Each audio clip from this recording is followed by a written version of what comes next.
I'm Don Tess, better known as the Don of Beer. And I'm Em Sauter, better known as Pints and Panels. Welcome to the 27th episode of the All About Beer podcast. Every 2 weeks, we talk with leading experts and take a deep dive into one topic in beer. This week on the show, we're going to talk about IPAs through time. Visit allaboutbeer.com and follow us on social media at allaboutbeer. Or throw us a few bucks through Patreon. Go to patreon.com/allaboutbeer to support this show and others. So, you know how when you recommend a great movie or a great book to a friend, and after they watch the movie or read the book and they tell you how much they loved it, you feel happy for having shared that knowledge with them? Yeah, of course. It feels great to share good things and things I love with people that I care about. Yeah. So that's the feeling people will get when they let their friends know about the All About Beer podcast. The listenership of this show is really skyrocketed the last 2 months. And so I want to thank everybody who has shared it, but also want to ask everybody to continue sharing it. Yes, thank you so much. But let's keep it going. If there's someone you know who think would enjoy this show, please, please, please share it with them. And go ahead and tag us on social media when you do share it. Then we can thank you and welcome the new listener. So, Em, I have an esoteric question for you. All right, bring it on. Have you ever had an IPA? I Never, think it's never heard of it. Yeah, it's a pretty obscure style, I think. I've had like dozens of different beers and I've never heard of IPA. Well, I love visual beer education. So I can tell you, Don, that the IPA is one of the most popular beer styles in craft beer, and there are dozens of variations. But it started hundreds of years ago, rather, and it's changed through time. And so now there was one single IPA, and now there's more than 25. It's pretty fascinating. Yeah.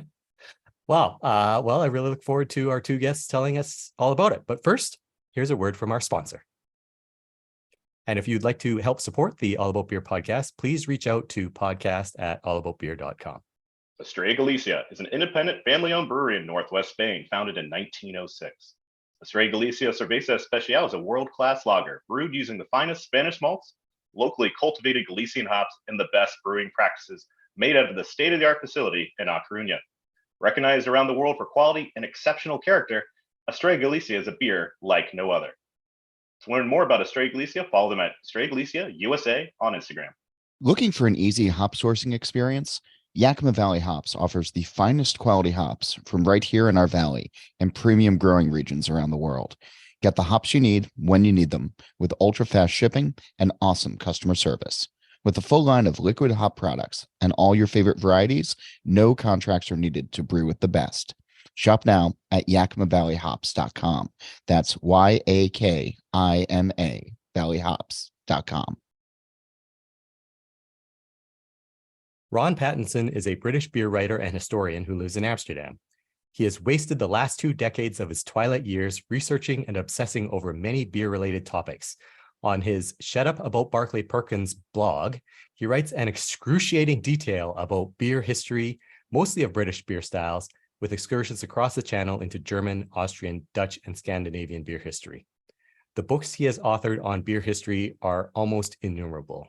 They're mostly significant for their single-word titles such as porter, mild, and bitter, and their enormous page count. His published works include a book on brewing historic beers called The Homebrewer's Guide to Vintage Beer, and the definitive work on Scottish beer and brewing, the snappily titled Scotland, Volume 2. The few copies of his books to be sold mostly reside in brewers' offices. He is married and the father of 2 sons in their 20s, neither of whom have yet bothered to move out, despite numerous hints. Welcome to the show, Ron. Oh, my pleasure. Thank you. So this episode is mostly about IPAs through time, but I know you're passionate about generally dispelling myths about IPA. So why don't we start by you telling us a couple of the most shocking myths about IPA that you've found are false? Oh, well, the most shocking one was it was made especially strong, so it survived the journey. And So that is false. To India, which is just not true. What was the ABV then?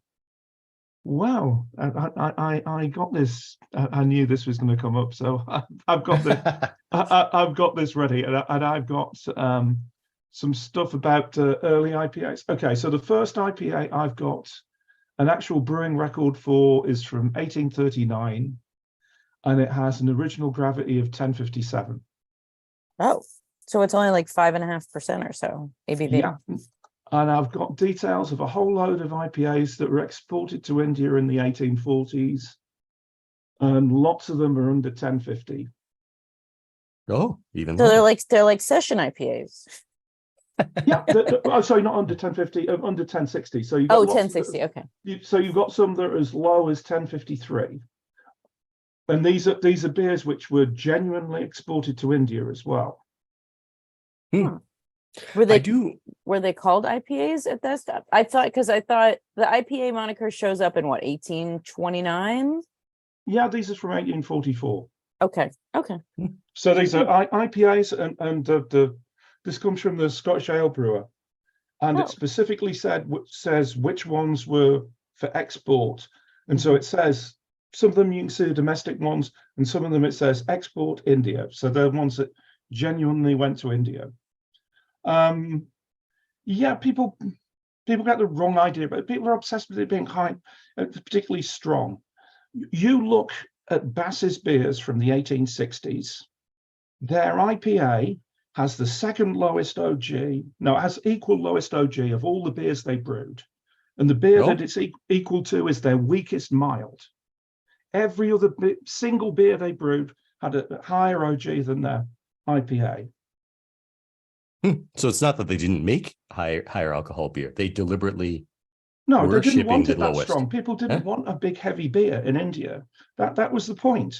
They might have brewed them even lower, but for the fact of the way the tax system worked, which basically meant that you couldn't really export. You would be losing money if you exported something that was lower than about 1050.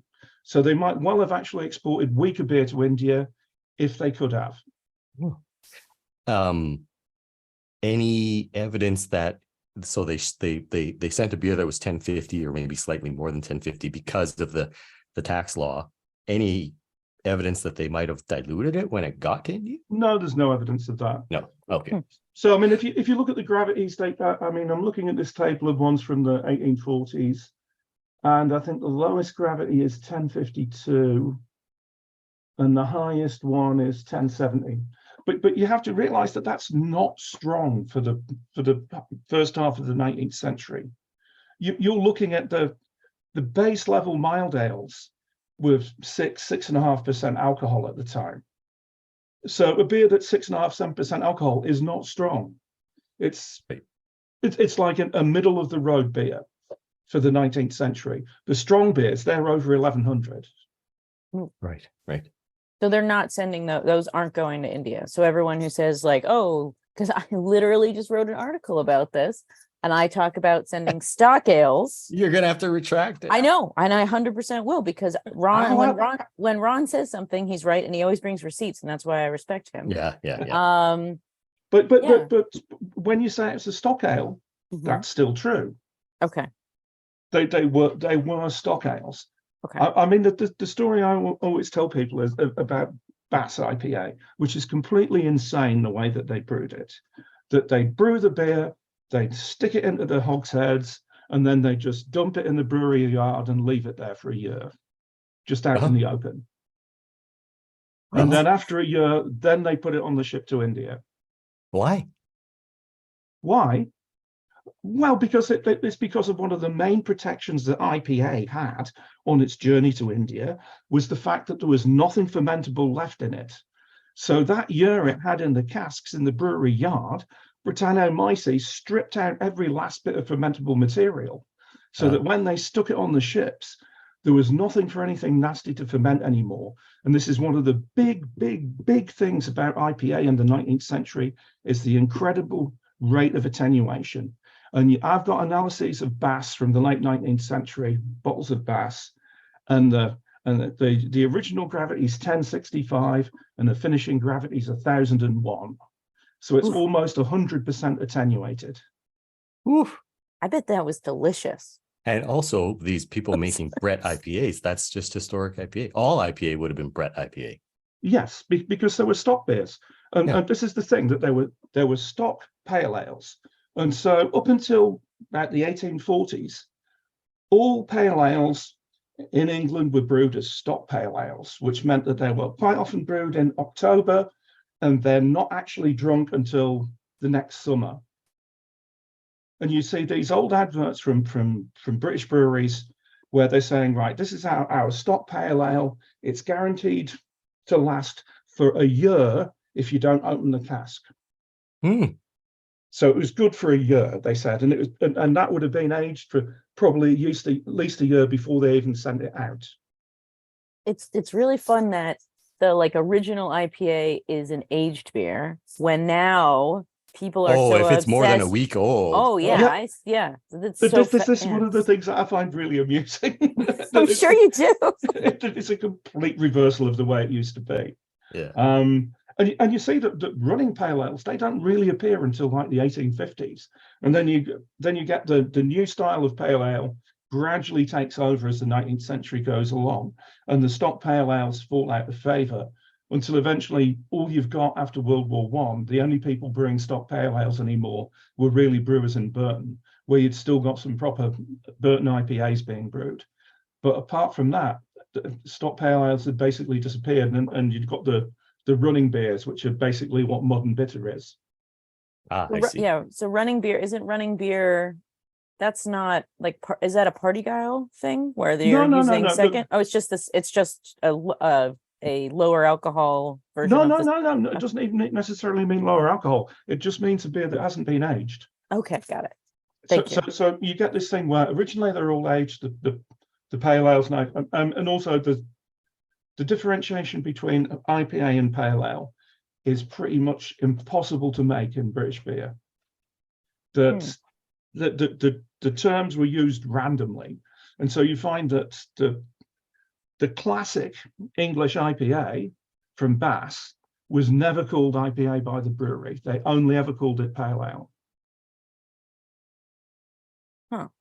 So and then you've got like Green King now makes an IPA that's like 3%, where my BJCP home brewer judger brain is like, no, Yeah. IPAs are 5.5 and more. So okay, right. Yeah. Right. You've got different types of IPA. Yeah, of course. And what you find in London is that when the brewers started, like say Whitbread, it's one of the big London breweries, when they started brewing pale ale, first one they brewed in the 1860s, they called pale ale. And that was sort of like a classic Burton pale ale in lots of ways. It was about 1065, so 6.5% ABV, something like that. And then towards the end of the 19th century, I think in 1899, they introduced a new beer called IPA, which only had a gravity of 1050, which for pre-World War I is not very strong.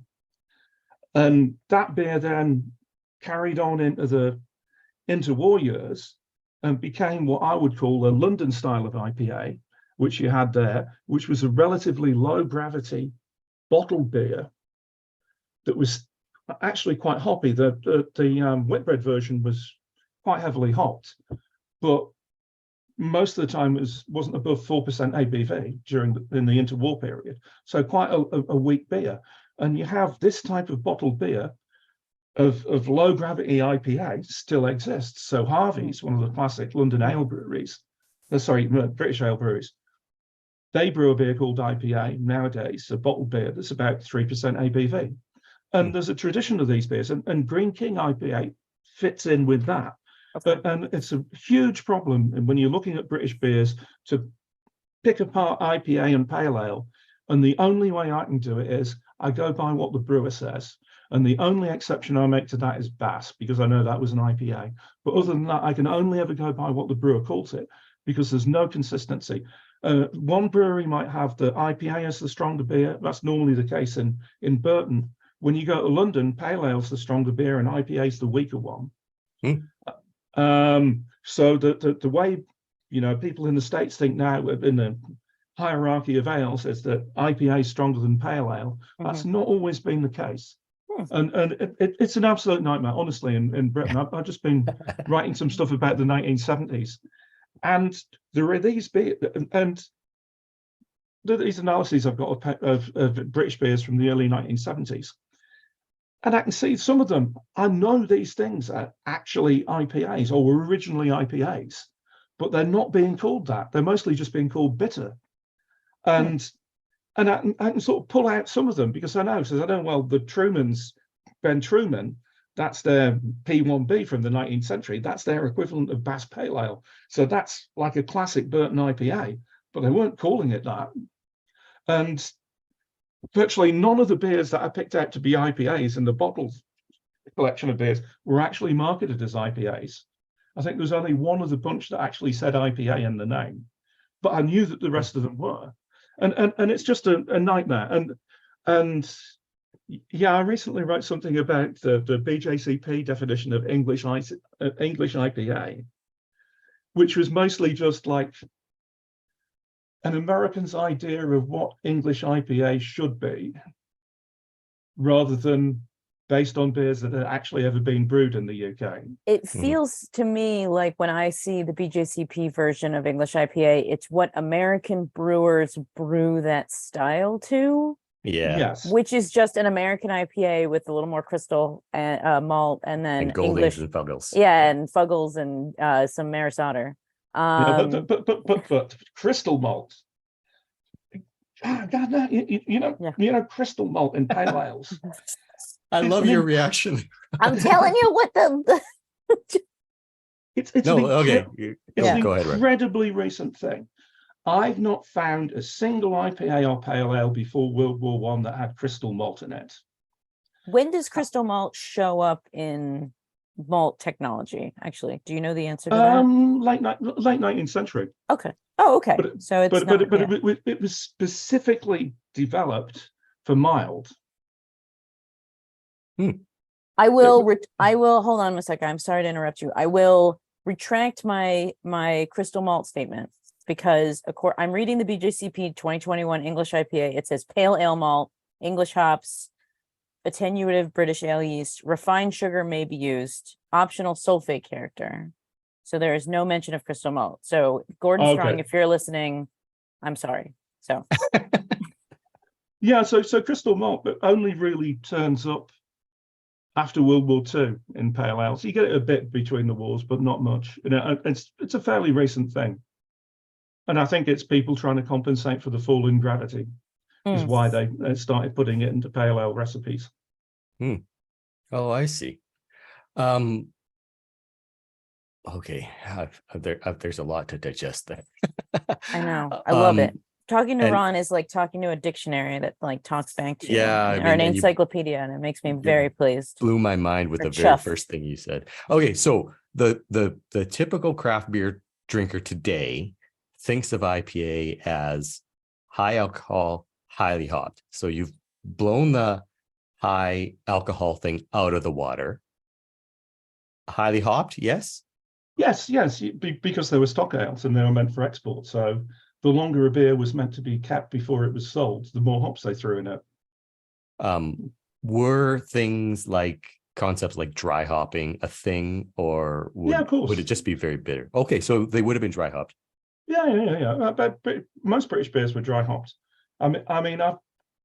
It's difficult in the brewing records because they often don't mention the dry hops, which is irritating.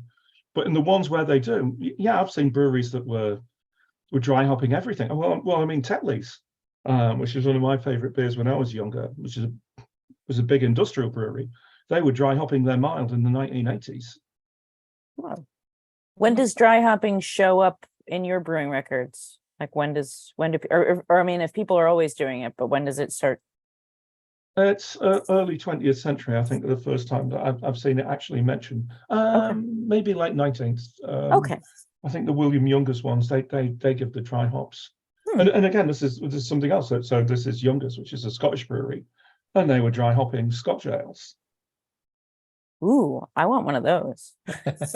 Well, they also use Saaz as well. Really? Why would they use Saaz? Because it's a good hop. I mean, besides Saaz being wonderful. It just seemed, Well, yeah. you just have to remember that in the late 19th century, British brewing was brewing a lot of beer, Mhm. and they were using an incredible amount of hops, and they couldn't grow enough hops in the UK. So some years I've worked out that the UK brewing industry was using half of the hops that had been grown in the whole world. What? Yeah. Wow. It's awesome. It was that high a percentage. Britain was one of the largest hop producers. I mean, late 19th century, it's about even between the UK, the USA, and Germany. And even though it was a massive hop producer, it could not produce enough hops for its beer. So, which is why you find that loads and loads of American hops come in after the 1850s. So, in late 19th century, you're looking at, so between say 1870 and World War One, most years between 25 and 50% of the hops used in UK brewing were American. A huge percentage of the American hop production was exported to the UK. Well, of course, they hated the hops. They're like New York State cluster hops, right? So they're to start with, and then later on West Coast hops. Okay, yeah. So you see, they make the different. There's a differentiation they make in the brewing records. They'll say American hops generally meant New York State, and then when the hop industry moved west, then you see they'll say things like Pacific, Californian, Oregon, Washington, British Columbian, stuff like that. So you can see that they're differentiating between the two areas in the US by what they call them. That makes But I mean, generally they wouldn't have put them. Well, they might have put them in an IPA, but they'd have put them in as the early kettle hops, which is the way American hops were normally used. Right. Yeah, because they didn't want the flavor, right? Of the American they didn't like hops. the flavor. They didn't like, which is fun because now everyone likes, they're looking for the flavor. And back then they were just looking for the bitterness. How the tables have turned. Yeah, well, I mean, the whole thing about hopping in British brewing is, certainly in the 19th century, a lot of the hopping is nothing to do with the flavor of the beer. They're using the hops as a preservative. Right. And so sometimes, some of the hops, they're not interested in the flavor from them. They just want the preservative qualities of those hops. And because they're using masses of them. I mean, I've seen brews from London breweries where they're putting in literally 1 ton of leaf hops into a single brew. 1 ton? Won't have been in a single mash tun. It would have been over, or a single copper, it would have been over several, but a single brew, over 2,000 pounds of hops. Jesus. I find it also interesting because you mentioned saws, that how everything new was once, it's already been done. Like people are using saws hops in IPAs now because apparently it's got, the thiols and whatever that are biotransformative. But the Brits already did it, so I think that's well, I every time people think they've come up with something new, I can normally go back and find an example of it being done in the past. Right. There's a lot of beer history, and people have tried a lot of things. And brut IPA. Well, you were saying that the original IPAs were bone dry. So I mean, it's amazing. You look at the final gravities of them; it's like barely over 1,000. And so, for the gravity, they are actually quite strong beers. So you've got Bass. I think some of them. I think it's like 1065, but it's coming out to 7.5% ABV because it's so highly attenuated. But I mean, another thing I wanted to mention this was when you're about beer going to India. Of course, most of the beer going into India wasn't IPA. What was it? Well, most of it was porter. Yeah. Porter? Was that porter is, the macro beer of its day. So it makes sense that it would, but would it get the same kind of heavily hopped Brett carrot? So it would be this kind of dry, funky porter that's showing up? Yeah, it's exactly the same thing. So just the way that IPA was a pale ale, just hopped more heavily and really heavily attenuated. You see the same thing with the porters.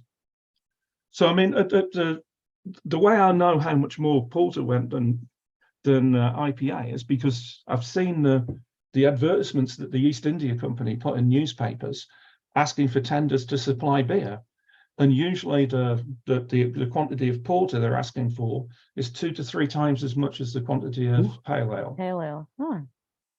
And, I wonder. Yeah. Well, there's a really simple reason for this: class. So the pale ale, that was for the officers and for the officials of the East India Company. The porter, that was for the ordinary soldiers. Mm. Mm. So they got porter in their canteens, and the reason they had porter is that they noticed that they didn't die as quickly if they had porter rather than drinking spirits. Jeez. And I've actually seen a report from a medical officer in India explaining, saying, "Oh, these different regions of India, and in this one they have beer, in this one they have spirits, and the death rate's 4 times as high in the one where they have spirits." Thanks. And that class issue might be why we hold IPA and pale ale in higher regard in present day versus the darker beers. Is that even mild? Is that fair? Or Yeah, well, I mean, the whole thing is you look at IPA and pale ale in Britain, especially in the earlier part of the 19th century, it's an expensive beer. It's not coal miners who are drinking this stuff. It's the middle classes who are drinking pale ale because it's expensive. So, I mean, I was saying about Bass how the IPA had the joint lowest gravity of any of their beers. It also had one of the highest prices of any of their beers. Hmm. So it was costing more than beers that were a lot stronger because it sold as a premium IPA. And you see this all the way through the 19th century, that it's IPA, beers called IPA like Bass, they're probably 20-25% more expensive than most of the beers of the same strength. Why would they be more expensive? Is it just a marketing tactic? Well, yeah, it's because it was this fancy new beer. And it's like everything when it comes in. Pilsner was a fancy, expensive beer when it was first introduced. This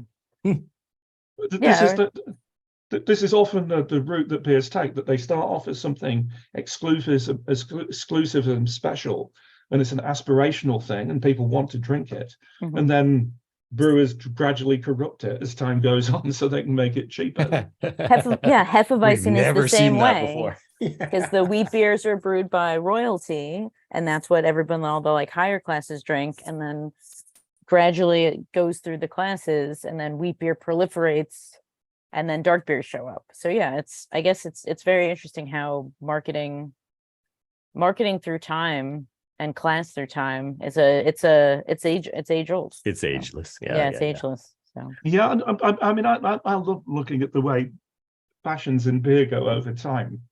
And someone was saying something really interesting to me the other day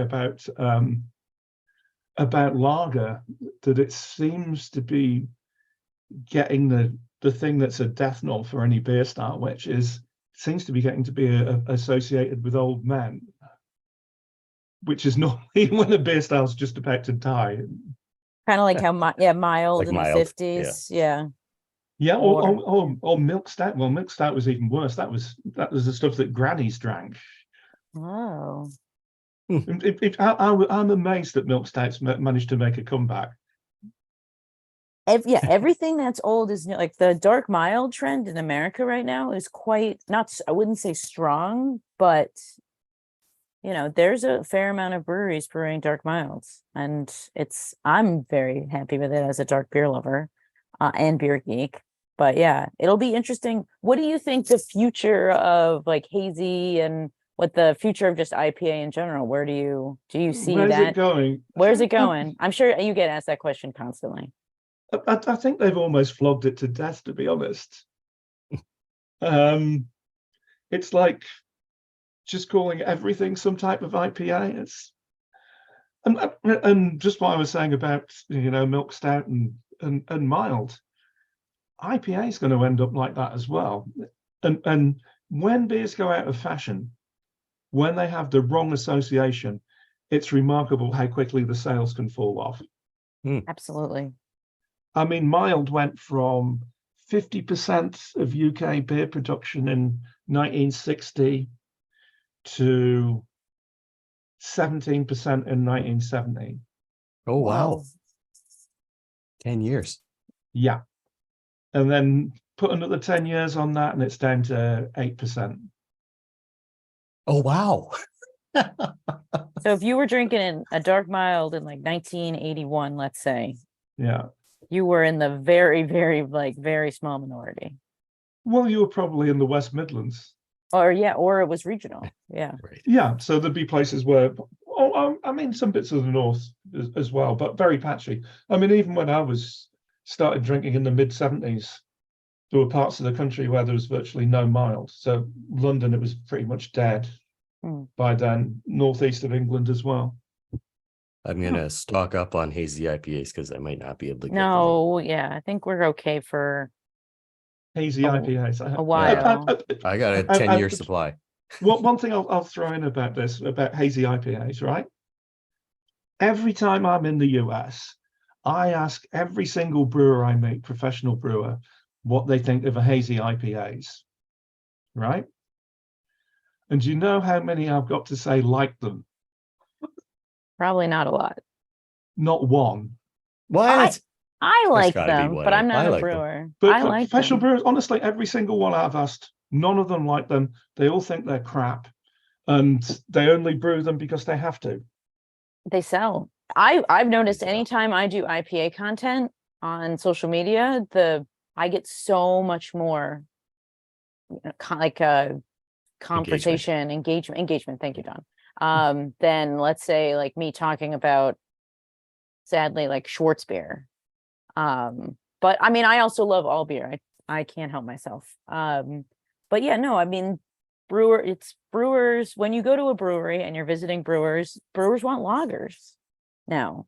But what does that mean? You know, there's so much. If I was a brewer, I want someone to bring me a Burton ale. Does anyone brew a Burton ale? That like a classic one. Yeah, Young's Winter Warmer. Oh, okay. Oh, yeah. Which was called Burton up until the mid-1970s, I think. Okay. They just renamed it. That's basically the Burton ale they've been brewing. Where is Young's being brewed? Because didn't they sell the brewery? Yeah, they sold the brewery, and then it was being at Wells and Young, I think. Oh, I don't know if okay. it's still being brewed there because that changed ownership. It's confusing. I mean, the other thing is that there's been someone brewing on the site in Wandsworth the whole time. Oh, really? Yeah, because they got the claim to be the oldest continuous brewing site in the UK. Right.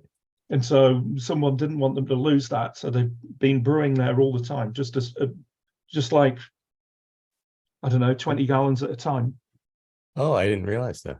Hey, you gotta keep it up, you know. I'd like to get your thoughts on how we kind of touched upon hazy IPA, and you also touched upon how there's just slap IPA on any beer, add some extra hops, and people seem to want to buy it. How has modern craft beer, particularly in America, influenced traditional British IPA and particularly cask ale, which is, I think, something special and unique to Britain? Well, I think the American influence you've seen in British cask beer is people using American hops or modern American hops in things like bitters, which can work really well. And you've got the two schools basically. So you've got people who are just trying to brew beers that are exactly like the ones brewed in the US. Yeah. And then older brewers who are perhaps maybe trying to use American hops in more traditional types of British beer. So yeah, I mean, personally, I prefer the second approach. It's sometimes a bit depressing when everyone in the whole world's trying to brew the same beers as in the US, and it's a bit strange. Right. Yeah, I was in Vietnam. I was in Vietnam a few months ago, And yeah, there's loads of American style beers. Yeah. I've had hazy IPAs from Russia. I had a cold IPA in South Africa. 2 cold IPAs from 2 separate my. breweries. So yeah, Uh, it's pretty interesting how the globalization of the beer scene. Well, I mean, what I've noticed is that things move incredibly quickly now. Mhm. So whereas if you went back 20 years, it might take a couple of years from some trend for the States to get anywhere else. I mean, now you see it just whips around the world really quickly. right. So hazy IPA on cask. Yeah, I guess you could do that. Glitter IPA on cask. You could do that. I mean, you could do that. It's just, yeah. What about, go ahead, Ron. What I'm looking forward to is a nice Dunklers on cask in a couple of weeks. Oh. Where are you going to get that? Yeah, where can I find this? Where I'm going to get that is in my brother's house. All right, I guess it's make it yourself. It's a beer brewed by a proper, well, because one of my school friends has a brewery. So oh, nice. When I go over to Britain, he normally gives us a cask of beer to have in my brother's house. So and we can get through a firkin easily enough in a weekend. And Ron, you're okay with these kind of, like, I obviously you love the history of beer, and then you're gonna do this. You're gonna drink this weird. I'm gonna call it weird, cask conditioned Dunkless, and you're cool with that. Like you. Yeah, well, I like Dunkless and I like cask conditioned beer. Yeah. So. Let the man drink what he wants. Yeah, no, I just find that drink what you want.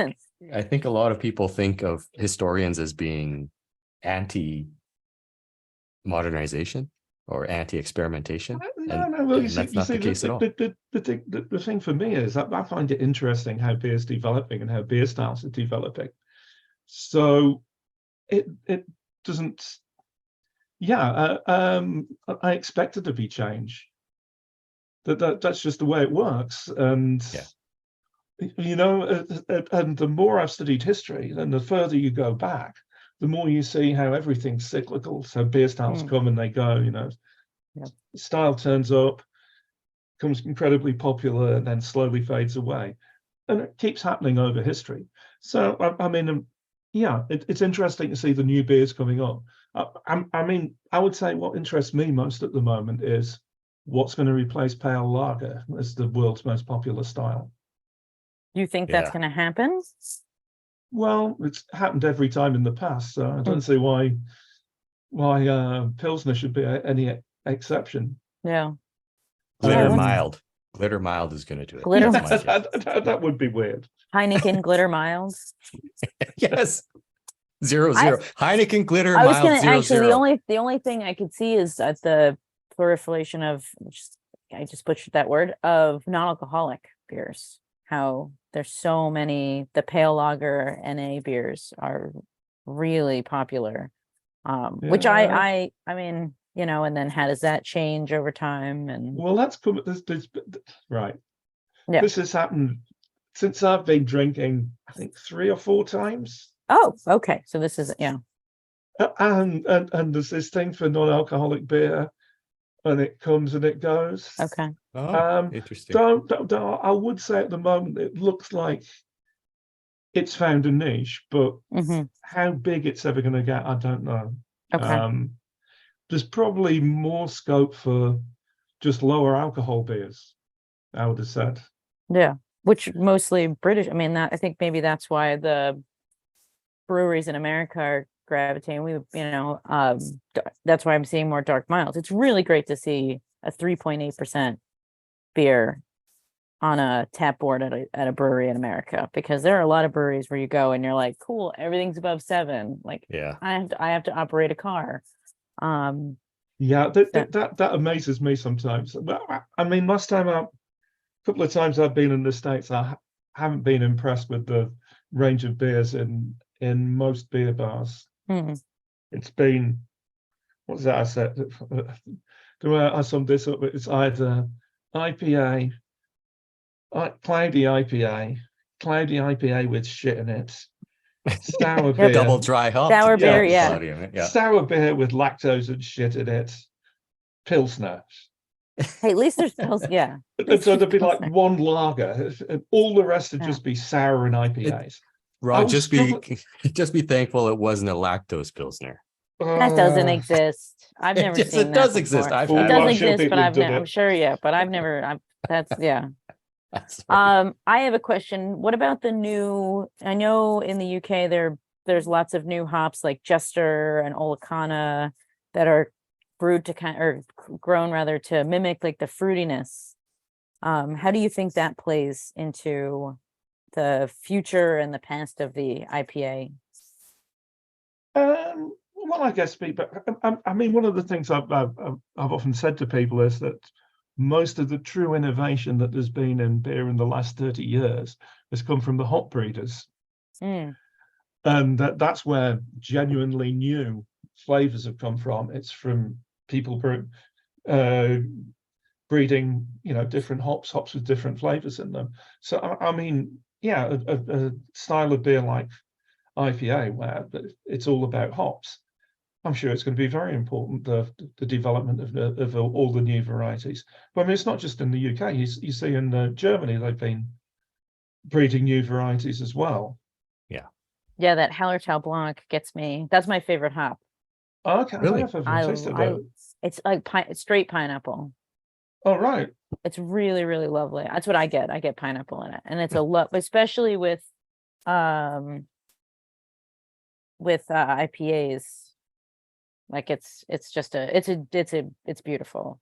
Yeah, I mean, what I would imagine is going to happen in future is, as you've seen, that the innovation in hop breeding seems to be spreading over to other places. So you're getting, and obviously because of the way hops are, which is that they're always going to taste different depending on where you grow them, that Exactly. there's a lot of scope for all the hop regions developing new types of flavors. I mean, maybe trying to go for some of the American style ones with all the fruitiness, but they're always going to have their own twist just because they're grown somewhere different. Right. So, I mean, I think that's quite exciting, seeing what's going to happen with hops. But I mean, I would say that, things like Goldings, you use enough Goldings and whole leaf Goldings, and you start getting citrus flavors out of them. It's really odd. I mean, I've had arguments with people about this. Well, people who've never tasted a beer that had a load of them in, but still seem to think they knew what they were talking about, which is, I find, quite baffling. But yeah, I did a beer with Pretty Things, which is weirdly a mild, that had loads and loads of whole leaf Goldings, and it was absolutely magical, the effect.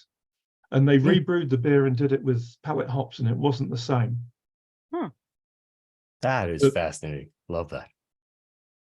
So yes, I think Goldings, if they're used in the right way, I think can be pretty magical. So if we have people visiting the UK, what is one or two beers that you would recommend in terms of understanding preferably historic British IPA? I know that you can't get it per se, but anything that kind of showcases what it might have been like? I would have said White Shield, but I don't know if I think they might have discontinued that again, because that was Worthington. Is that Worthington? Yeah. Because that has a lineage back to the 19th century. Yeah.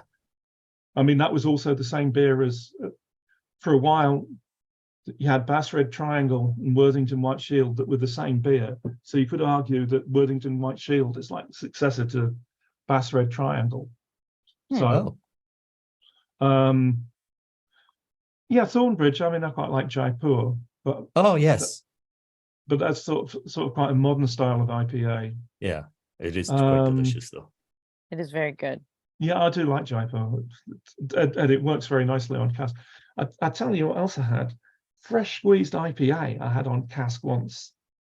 From Deschutes? Yeah, it was absolutely amazing. One of the best beers I've ever drunk.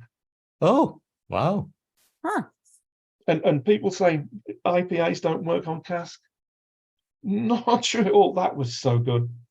I think I had 4 pints of it and had to leave before I fell over. Jaipur on cask is. I had it in Sheffield at the pub in the train station.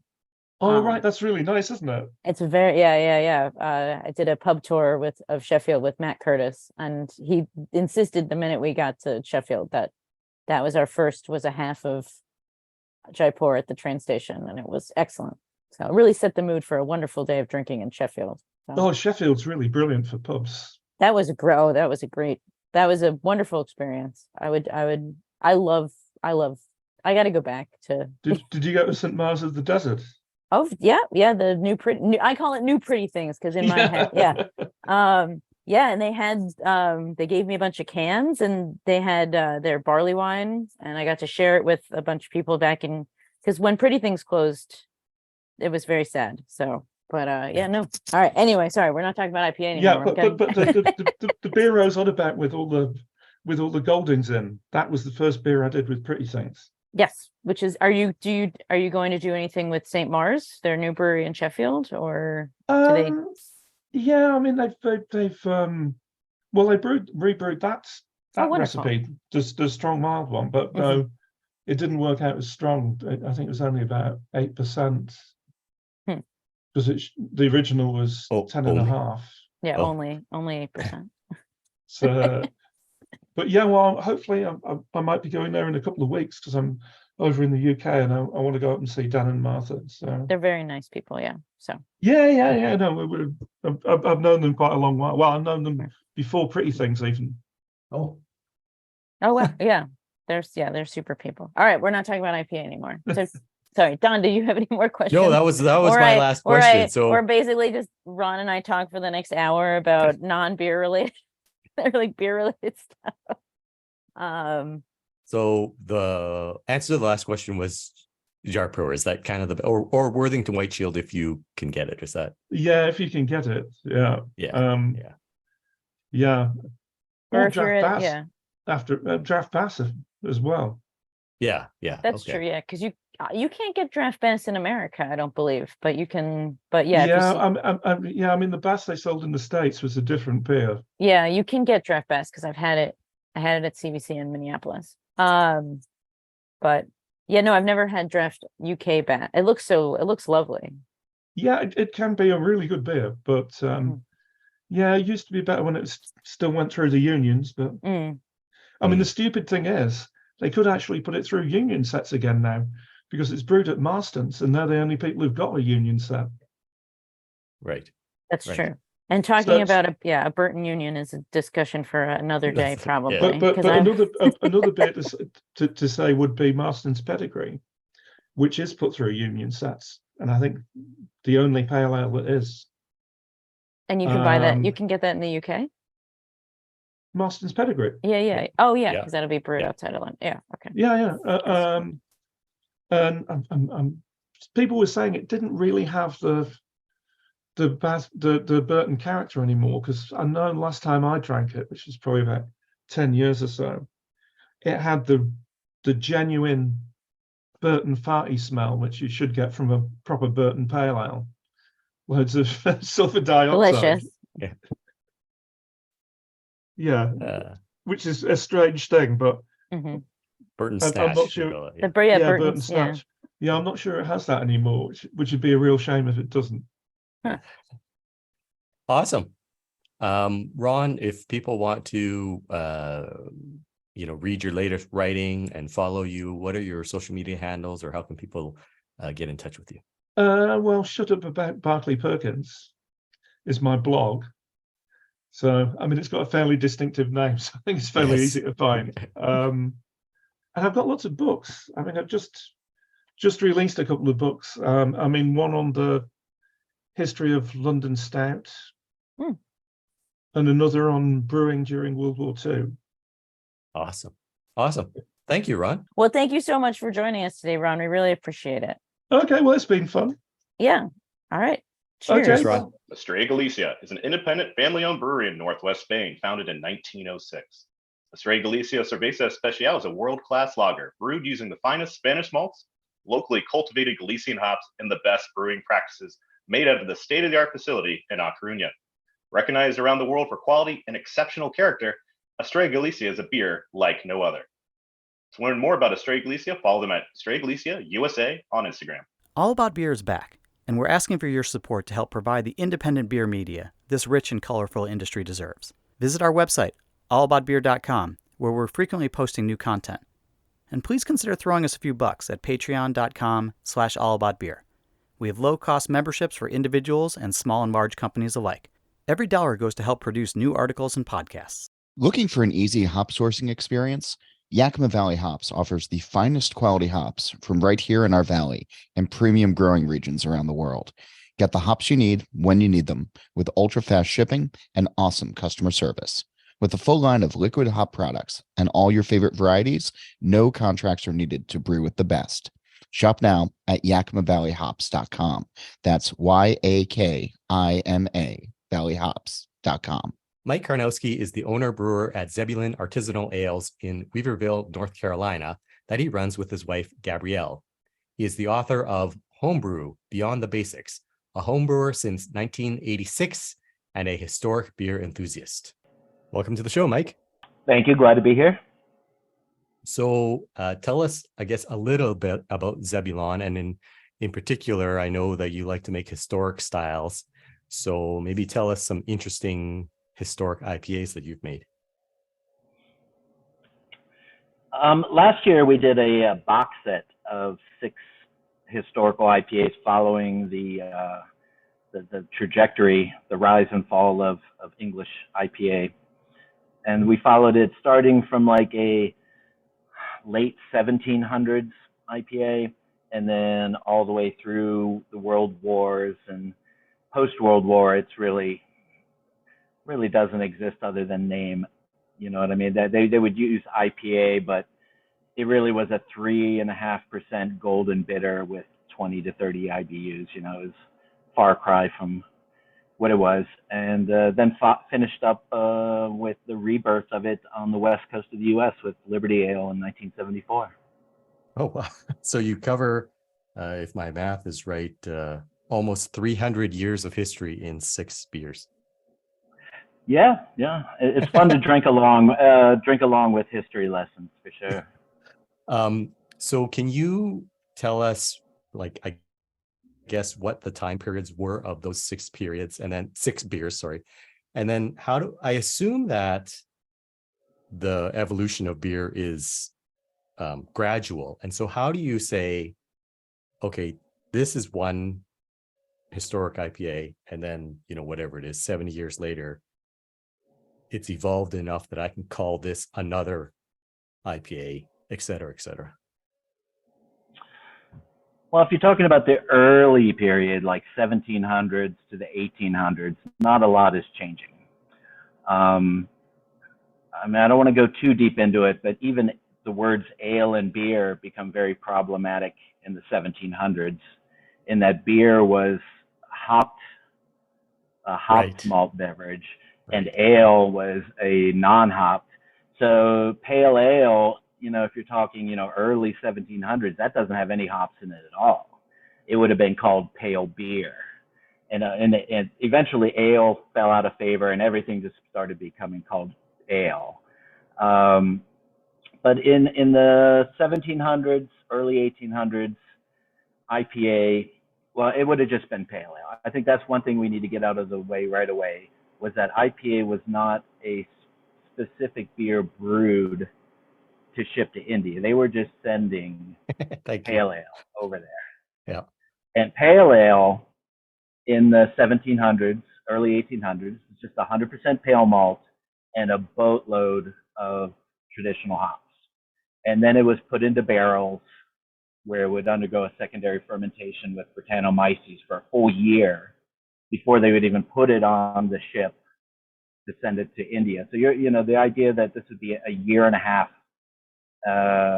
and then they would rebottle it, or they'd send it in casks to India, and then they would bottle it in India at being a year and a half old. So it's so alien to a modern IPA drinker to think of it. And that's what we start off our box set with, is a, circa 1750 IPA, which is 100% Maris Otter, 160 IBUs of East Kent Goldings. Whole leaf? Put into a bear. Well, no, I can't do whole leaf Okay. on my. Okay. Just ask. But yeah, and I can't even imagine trying Right? to separate. Back in the day, they had things called hop presses, I think they were called, where they would squeeze the hops to get the juice out. But yeah, it's hard enough making 160 IBU beer with 4% Goldings. I mean, you're basically making hop pesto. And so we take the. I mean, it's very bitter and very rough at coming out of the fermenter. But then when you put it into oak barrels, leave it there full year with Brettanomyces, and then you take it out, dry hop it, package it up, and it's just an unbelievable beer. But again, very alien. I'm almost hesitant to put IPA on it because it really is more like an imperial Orval, if you can understand what I'm talking about. Oh yeah. Just funky, but with, like, imagine like a 8% Orval with mouth coating hop resin, and you kind of get the idea of what it is. It's very fun and just a very interesting, challenging beer, but not something that a lot of modern IPA drinkers can wrap their head around. That sounds actually really great. Yes. I would like to go to there. That sounds wonderful to me. But I'm not a typical drinker, so Yeah, I mean, that's the beauty of Zebulon, is we're a tiny little brewery on a back alley in a small town where we can get away with whatever we want to. We don't have to dumb down beers for the masses. We can get as geeky and nerdy as we want, because it's just me and my wife running it. Yeah. So, but if we're going to continue, yeah, please, that's what I was going to say. Continue with IPA. So that's going to be what IPA tastes like in India. It's what it's going to be throughout the 1700s, early 1800s, and then that's when the interesting interaction between technology and IPA come into play. Like, they went from sailing ships that would take 6 months to travel from England to India. They had to go all the way down across, around the Horn of Africa. And then they invented steamships somewhere in the mid 1800s. And all of a sudden, instead of 6 months, it takes 2 weeks or 3 weeks. And then they're able to drop the IBUs, the bittering levels of the beer, because it doesn't need to, make this really treacherous, hot voyage over there. And then they, and then like another 30, 40 years later, they opened up the Suez Canal, which made it so they could get there in just a week. And the hop levels just keep dropping every time. So this is an example of a beer evolving and changing right alongside technological advances that, it's very interesting to follow along and drink along with as these things happen. And then, of course, there's World War, which is the main event that really destroys British beer. In say 1910, before World War I happens, even an English mild would be 6%.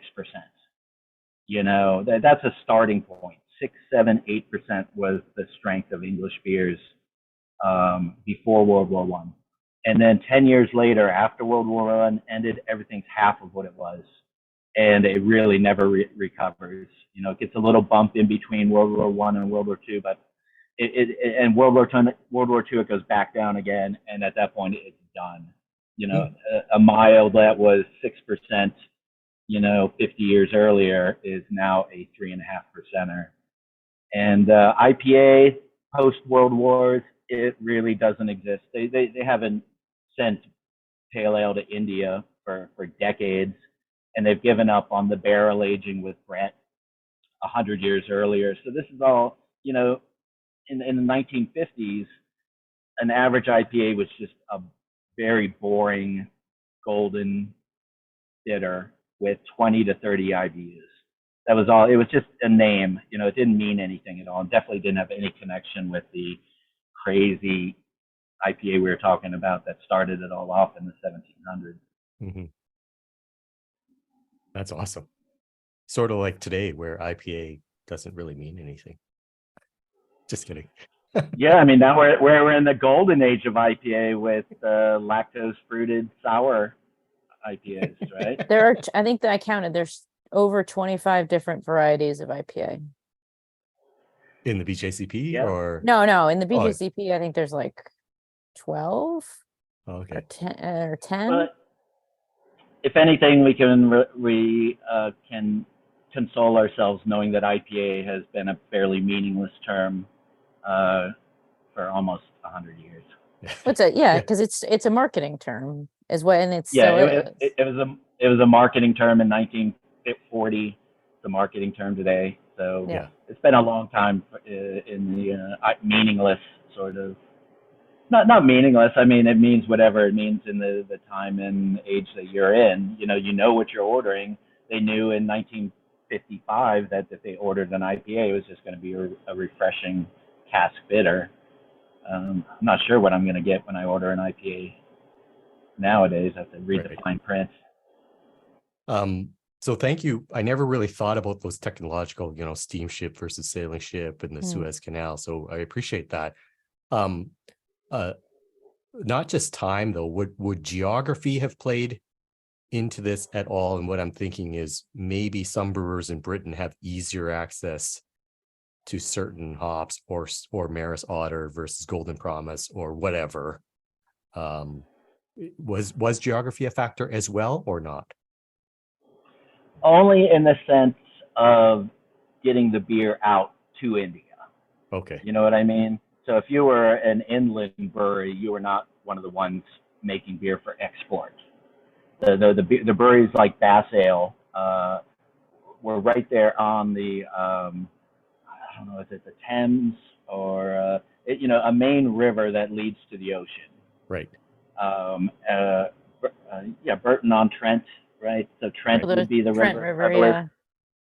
And so the breweries that had access to ships to send beer to India were the ones making it, as you would expect. And again, with technology, brewery size in England really exploded once they had railroads where they could move beer, to outside of your city. If before that, all English breweries were small local breweries because you didn't have any way to get your beer to other towns. And then all of a sudden, once they had railroads, they could move the malt around, they could move the beer around, and it really changed everything and led to the onslaught of huge, giant breweries like Whitbread and Truman, these ones that are just the Anheuser-Busch's of their day. Right. How do you find authentic recipes, and how do you remain true to those recipes, given that you have presumably modern ingredients and well, for example, you were saying that you use hop pellets versus whole leaf as a matter of modern necessity. So how do you try to remain as authentic as you can? Yeah, I mean, you do the best you can. I mean, all my recipes and basically all the knowledge that I'm regurgitating here has been learned through the beer researchers and authors like Ron Pattinson and Martin Cornell, Pete Best. And so I'm not digging through brewery basements looking for recipes. These guys have already done it. And they've translated, Ron will go into how he'll have to, really research how, what was a hogshead? How much was that? How many gallons is a hogshead? Or, a bushel? A bushel will change from time to time as to how many pounds that was, and depending on where you were. So it's very complicated. Right. But so I rely on these researchers who have done the research and printed up the recipes. And that the ingredients are remarkably the same as they were back in the day. I mean, I think if I gave one of my 1700 IPAs to somebody from 1700s, they would be like, that's the flavor. That's what, it's not, when you're doing 160 IBUs of Goldings, I don't think it matters a whole lot whether it's pellet or whole hops. It's so intense of a level that maybe it's even better. You never know if those English brewers would have rather used pellets. They just didn't have the option. But, you can imagine I'm throwing, for any home brewers out there, it's the equivalent of 1 pound of hops in 5 gallons of beer. So it's a huge mass of vegetal matter in the air. And, pellets don't really help out a lot, but I can't imagine trying to strain out a full pound of whole hops out of a 5 gallon batch. It's just, it's going to soak up almost all the work. It's complicated, but I feel good that the beers I'm making would be recognizable to the drinkers back then. And I just get as close as I can. There'll be people who be like, oh, we don't even know what hops they were using or what the alpha acids were back then. But Ron's done research where he's like, I found a hop an analysis in like 1907 of East Kent Goldings, and they were 6.7 alpha. So you know what I mean? That the fact that they haven't really changed, that makes me feel comfortable that the ingredients are not that different. It's not like I'm using Citra or Mosaic or anything. Goldings has been around since the 1700s. So it's not like I'm having to choose modern hop varieties for these. This is the same hop they were using. The barley was always, sketchy because England never had enough barley to service its industry, its brewing industry. They always were importing barley from all over the world. You'll see easily, 10-20% California barley and Syrian barley and European barley, and they would bring it all into England and malt it. They weren't buying malted barley, but they would source barley from all over the world. So it's always kind of been a hodgepodge. We're trying to pinpoint exactly what one brewery was using is pretty futile, and it's not really going to help make that beer more authentic. I don't think. This might be a dumb question, and I even acknowledge that as I still nonetheless ask it. Would the malt might it have been under modified? Would it require any kind of step mashing? Certainly not a decoction. But no, not in England. No. They really didn't do that. It was all infusion. They would do this thing called underletting, where they just pump the water into the mash from underneath, and they would fill it up at 150 degrees, and then they'd drain it, and then they'd fill it up again at 155 degrees, and then drain it, and then fill it up at 160 degrees and drain it. So it's kind of this batch sparging type thing, and often each different sparge would go into a different fermenter or a different kettle and boiled up, and then they would blend those 3 different beers to make 6 different final products, going out and adding caramel coloring. Yeah, exactly. Yeah, Fuller still sort of does that. I thought it'd be funny to ask like a modern brew house manufacturer. It's like, all right, I need a 20 barrel mash tun, and then I need 3 7-gallon kettles. Where they'd be like, what are you talking about? But that's how they brewed. They had one giant mash, and they would just send each wort off into different kettles with different hops and then different fermenters, and then do this weird blending afterwards, coloring, and it's amazing they could get just with one big mash, they can make an entire brewery's portfolio at the pub. Right. Interesting.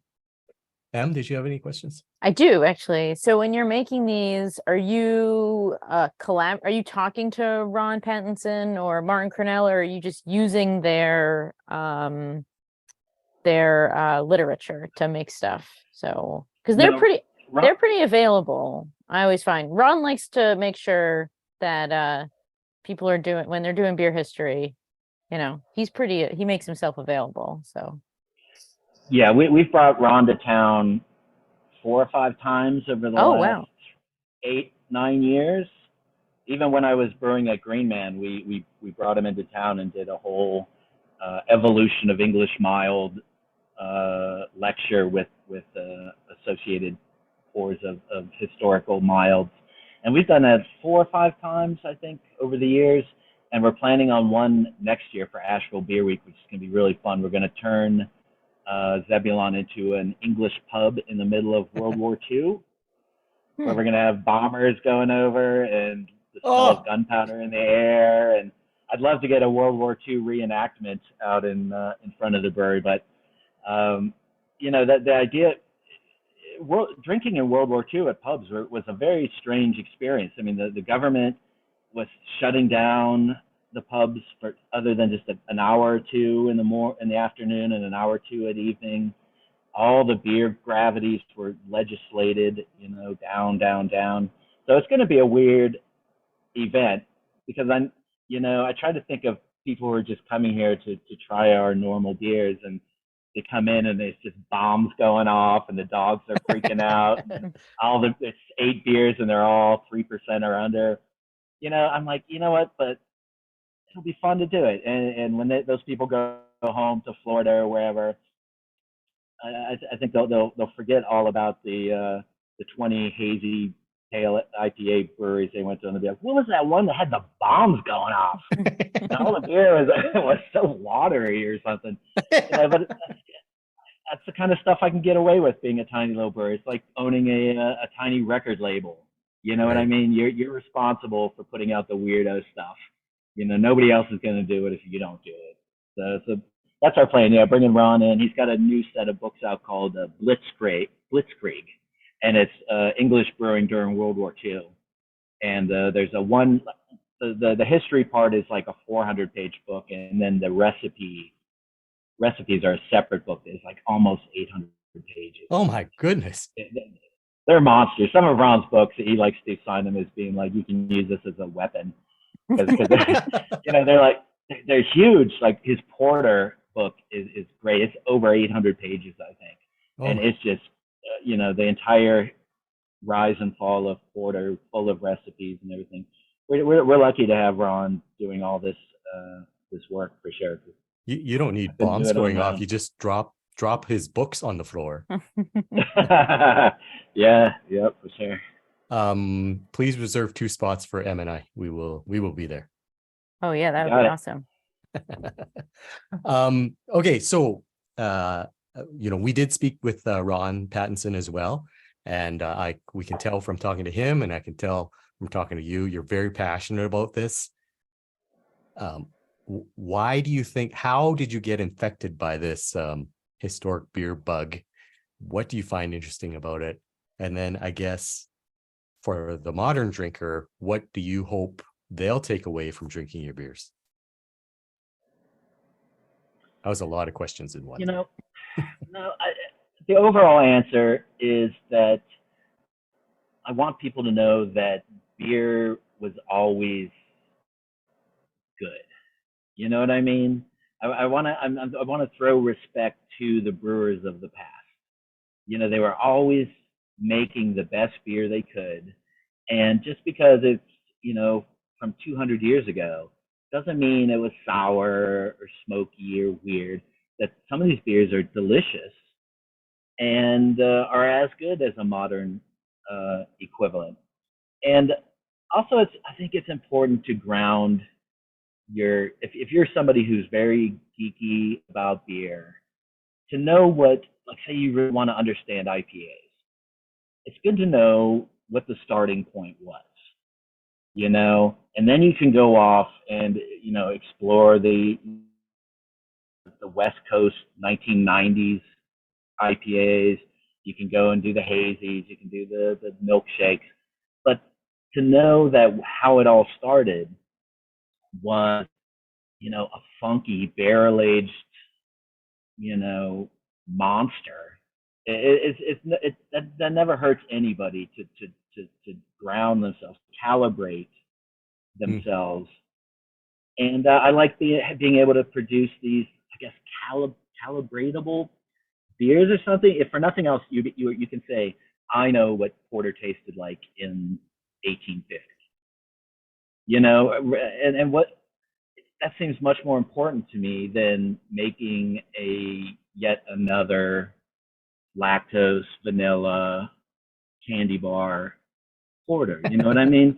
It's like the market's full of that, and I just feel that if I'm going to make a porter, what is something nobody else is doing? And the historical path is one I'm just drawn to. I guess because I'm an old man. You know, I started homebrewing in '86, so I've been doing this forever. And sometimes I see the path that craft beer is on. You know, like a lot of gimmickry and fads and that. And I can, you know, my safe space is mid 1800s English beers and classic German lagers. I mean, to me, they're timeless, they're beautiful, they're subtle, and they've got, you know, the story. Stories really helps. It's almost like the secret fifth ingredient is the story behind the beer you're drinking. You know what I mean? If I just give you a random porter, you know, you're just going to judge it however. But if I say this is a reproduction of a porter, it's an illegal porter from, you know, 1830s where they weren't allowed to use colorants or whatever, and you know, and it has this great story of how they were cooking down licorice root in the pub to add to casks to make it, to stretch it out or whatever. You know, all of a sudden you got this really interesting story that you're digging into the flavors trying to find these, and that to me is just, you know, how can you go wrong doing that? That's awesome. Well, that's I mean, it kind of, yeah. It's tough putting it on the label of a beer bottle for sure, but you know, that's why most of it we sell in-house at the tap room, where we can, you know, tell people the story, and then do these events with Ron where he can sit there and just walk you through, you know, the Nazi U-boats circling England and the brewers trying to make, you know, a Russian an imperial stout that's 4.5%, you know, and trying to make it taste like a real imperial stout, you know, getting back to trying to understand how the brewers in their minds are dealing with these things, and always trying to do the best to get a lot of flavor and character in the beers, even if they're being forced by the government to make them lower and lower alcohol. Yeah, that's awesome. Beer recipes are forever. That was what I was going to say.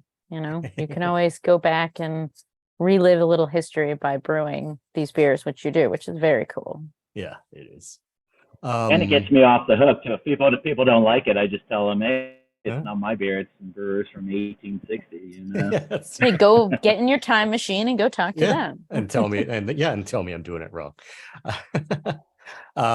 So for homebrewers listening to this who maybe want to make a historic IPA, where should they start? How would they find a recipe or a style, and what can they do to make their beer more authentic? I would send them to Amazon to buy Ron's book, the what's it called, the Homebrewer's Guide to Historical Beers, I believe that's what it's called. And in that he goes through he's got multiple chapters, and he's got a whole chapter on IPA, and he'll give you 15 different recipes from across the ages to reproduce. Okay. And it is doable by a home brewer? Oh, absolutely. Sure. Yeah. Awesome. Em, did you have any other questions? No, I think this was really enlightening. I really appreciate all your insight and the fact that you're keeping a lot of these beers alive, and it's just really cool stuff. Thank you, Mike. Don't stop believing. Thank you, Mike, and we'll see you during Asheville Beer Week, so that we can taste these IPAs through time. That's amazing.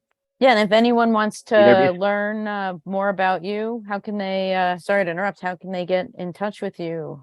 Social media or website? Yeah, it's ZebulonBrewing.com is a website. On Instagram, Zebulon Brewing. And then my personal, Mike Karnowski at Facebook, if you want to follow along with any other musical side projects or anything like that. Cool. Awesome. Thanks, guys. Mike. Cheers. Yeah, thank Keep you on so rocking much. in Yeah. the free world. Cheers. Cheers. So, Em, how did you like that episode? So cool. I love how everything comes back again. Yeah. You know, like everything is cool, is new again. How IPAs are, are an aged, typically like, are historically an aged beer. Like I am one of those people that's like, this Check the IPA date 630, code. check the date code, especially when I buy beer. I'm always Yeah. checking the date codes.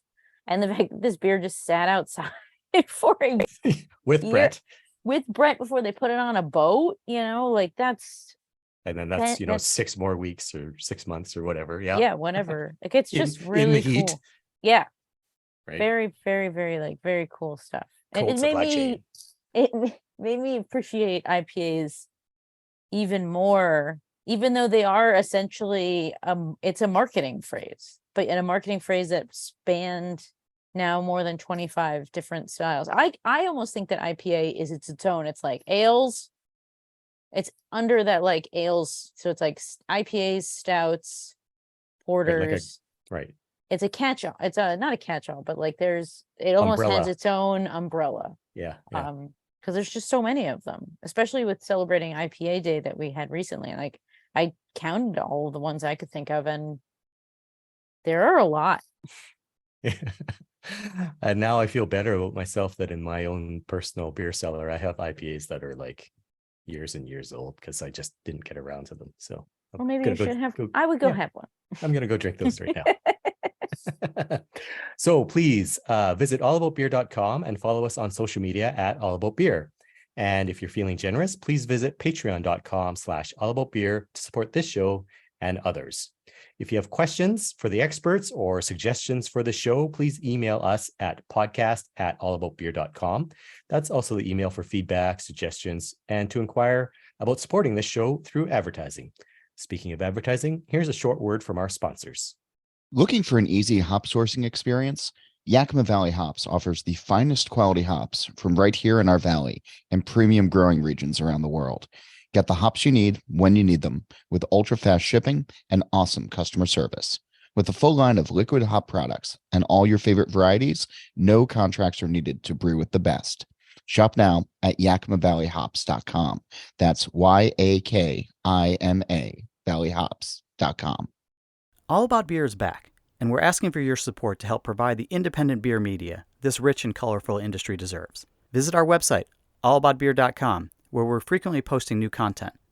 And please consider throwing us a few bucks at patreon.com/allaboutbeer. We have low-cost memberships for individuals and small and large companies alike. Every dollar goes to help produce new articles and podcasts. Estrella Galicia is an independent family-owned brewery in northwest Spain, founded in 1906. Estrella Galicia Cerveza Especial is a world-class lager brewed using the finest Spanish malts, locally cultivated Galician hops, and the best brewing practices made out of the state-of-the-art facility in A Coruna. Recognized around the world for quality and exceptional character, Estrella Galicia is a beer like no other. To learn more about Estrella Galicia, follow them at Estrella Galicia USA on Instagram. Em, how can people find you on social media? I am at Pints and Panels across all social media, and my website is www.pintsandpanels.com. What about you, Don? I am at the Dawn of Beer on X, Threads, and Instagram, and people can drop me an email at dawn@thedawnofbeer.com. This show is produced by All About Beer. Visit allaboutbeer.com for articles, notes on this show and others, and to connect via the newsletter and social media. Cheers. Cheers, keep drinking IPA. Old IPA. Old IPAs forever. Cheers.